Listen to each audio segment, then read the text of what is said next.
Hello, সালামু আলাইকুম। কেমন আছেন ভাইরা? দেশ ও দেশের বাইরে যে যেখানে দেখতেছেন, সবার প্রতি রইল আমার ভালোবাসা ও সালাম। সালামু আলাইকুম। ভাই, এই কি হইল? দেশ গড়ার জন্য বিএনপি অথবা জামাত যে হয়তো ক্ষমতা যাওয়ার কাম যাক, সমস্যা কি?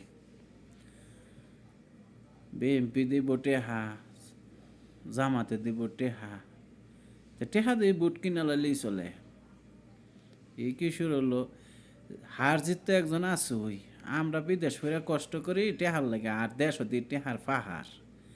এন্দা 10 লাখ, হেন্দা 5 লাখ, হেন্দা এইডা হেন্দা এইডা। ই কি শুরু? সবাই যদি ঐক্য যদি না থাকে, তাহলে কেমনে নির্বাচন চলবো? সুস্থ কেমনে হইব? মানুষের মন মানসিকতা ভালো থাকতেইব।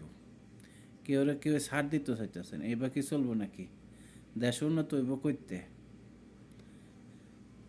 যাবা সবাই। ধানের শেষ হয়তো দাঁড়িয়ে ফেললা, একজন একজন তো জিতবই। যে হারে হেরে হে মিল্লা বিএমপি যদি জিতে, তাহলে দাঁড়িয়ে ফেললা জামাতে গে মিল্লা হের লগে দেশ গড়ার পরিকল্পনা নিতে হইব, কেমনে দেশ উন্নত হইব। আবার যে জামাত ফাঁস করে, তখন বিএমপির পক্ষ থেকে গিয়া হের লগে মিল্লা গিয়া দেশ কেমন উন্নত হইব, সেটা দেশের জনগণের উপকারের জন্য কাজ করতে হইব। এটা না করে মারামারি হানাহানি কি দরকার আছে? দেশটা তো আমাদের সবারই।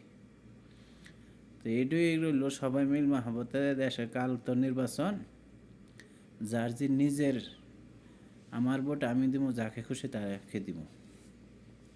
যার যে ভোট প্রয়োগ করেন দেশের উন্নয়নের জন্য, যারই দেন দেন দিয়া, সবাই গন্ডগোল করার কোনো দরকার নাই, আমি যেমন বুঝি।